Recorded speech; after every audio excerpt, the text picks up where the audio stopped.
Hey, my kind of people. I hope that you all are well, and I hope that this world has been extremely kind to you. Wanted to do this video, been wanting to do it for a while, and I finally just decided to do it. It's about the passing of the beautiful young lady, Chelsea. Can't remember her name. As you all probably know, if you're connected with any type of social media, any kind of networking, anything, by this time, you know that this young lady took her life this past Sunday, early Sunday morning. Guys, this is why it's so extremely important to me to convey kindness. Let me tell you something. I was shook and saddened and surprised and all of the emotions that come with someone beautiful that, to us looked like, oh, her life was so wonderful. Everything was together. And it was to us on the outside. But like I said on one of my previous videos, you do not know anybody's story unless they share it with you. And even then, they may choose not to share it. One of the things about depression and fakeness go hand in hand. I just read something this morning about how her mom, Chelsea's mom, even said how she hid it. I think it was a close friend, a very close friend, that she did share some of her depression and struggles with. But even then, the young lady didn't say anything about how she felt or thought that Chelsea would in her life, because she also went on to say how she wasn't ready. She wasn't ready to be in the world without her. This is why. And matter of fact, let me just go back. I took out the time to stop what I was doing during the time of hearing the news of her passing, because I don't have a lot of friends, but the few friends that I have, they're my friends. I show up. I'm available. And sometimes, it's not even about calling and having a long conversation, especially during the work week. We all are busy. We all have our own lives. We have our thing. We have our stuff. We all have our stuff. You know what I'm saying?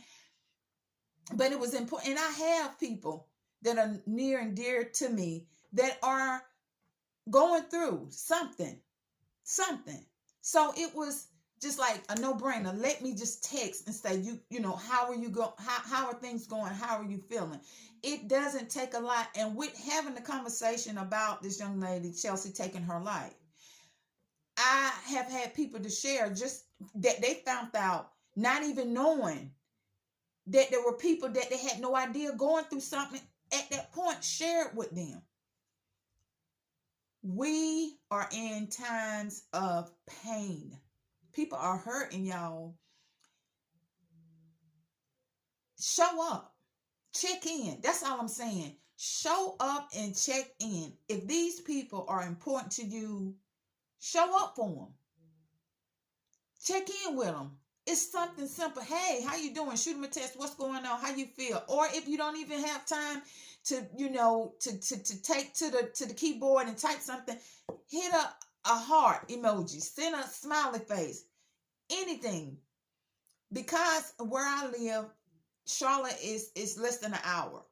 So here, the local news have been showing interviews with her, talked about how I believe, yes, she was born, she's a native of Charlotte, and near where she worked in nearby South Carolina. They interviewed doing one of the newscasts, a lady that is in behavioral health, mental health, and she shared her story of struggling with depression.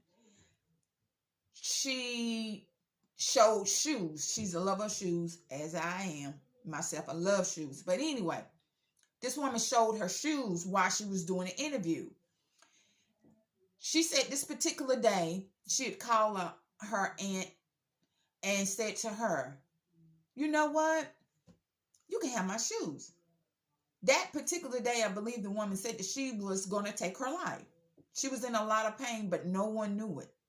That's why I say that depression and fakeness go hand in hand, because a lot of times people that are suffering in so much pain and the stigma that comes with going through depression, they become very very fake in coming across as everything is okay. And she shared it. She said no one knew where she was. Anyway, when she called her aunt and she told her, you can have my shoes. She said when she hung up, her aunt called her back and said, she didn't say how you doing, where are you, anything. She asked her point blank, are you going to kill yourself? And the lady responded by saying yes. That phone call, just her aunt calling her, checking in immediately, saved her life. I'm going to also share this. I was in Charlotte.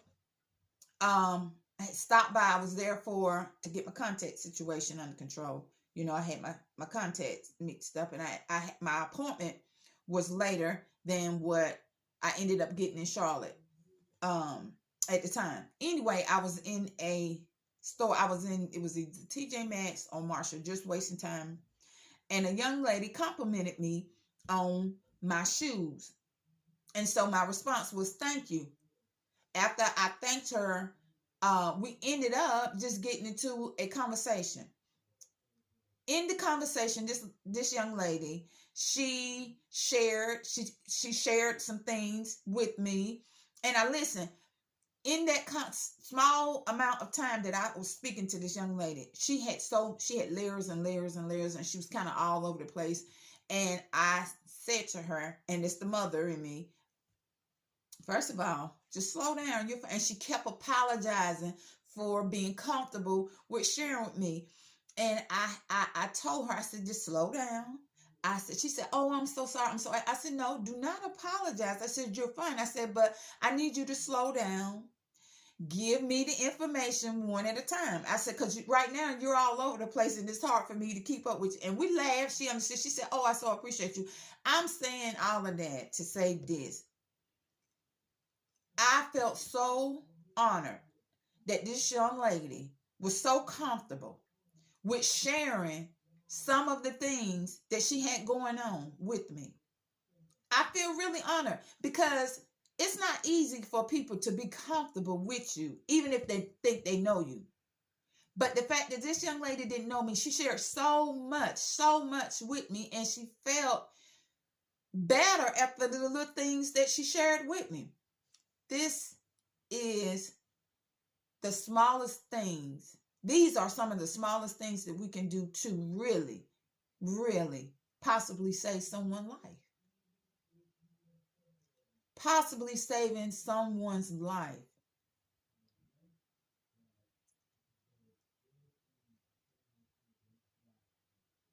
Check in on people is all I'm saying. Just take the time to check in on people. I could go on, but I don't want to make this video so long, y'all. Again, it's just small things. Just reaching out, just being available. Sometimes people don't need you to say anything. They just need you to be available, to have a listening ear. And I'm not just saying it. I do my best to practice it. I don't give access to myself to a lot of people, but those that do, they don't have to wonder.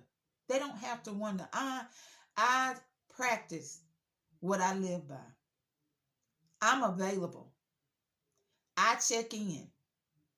It's not a lot, but I check in. It's not a lot to have. Just take the little time to check and make sure that people are doing okay. And it's okay if they're not okay. It's okay if they're not okay, but long as you're there to listen, sometimes that's just all they need. That's all. That's all. That's all. Okay, y'all. Take care.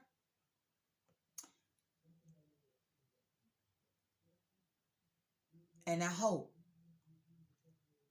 that this world continues to be kind to you.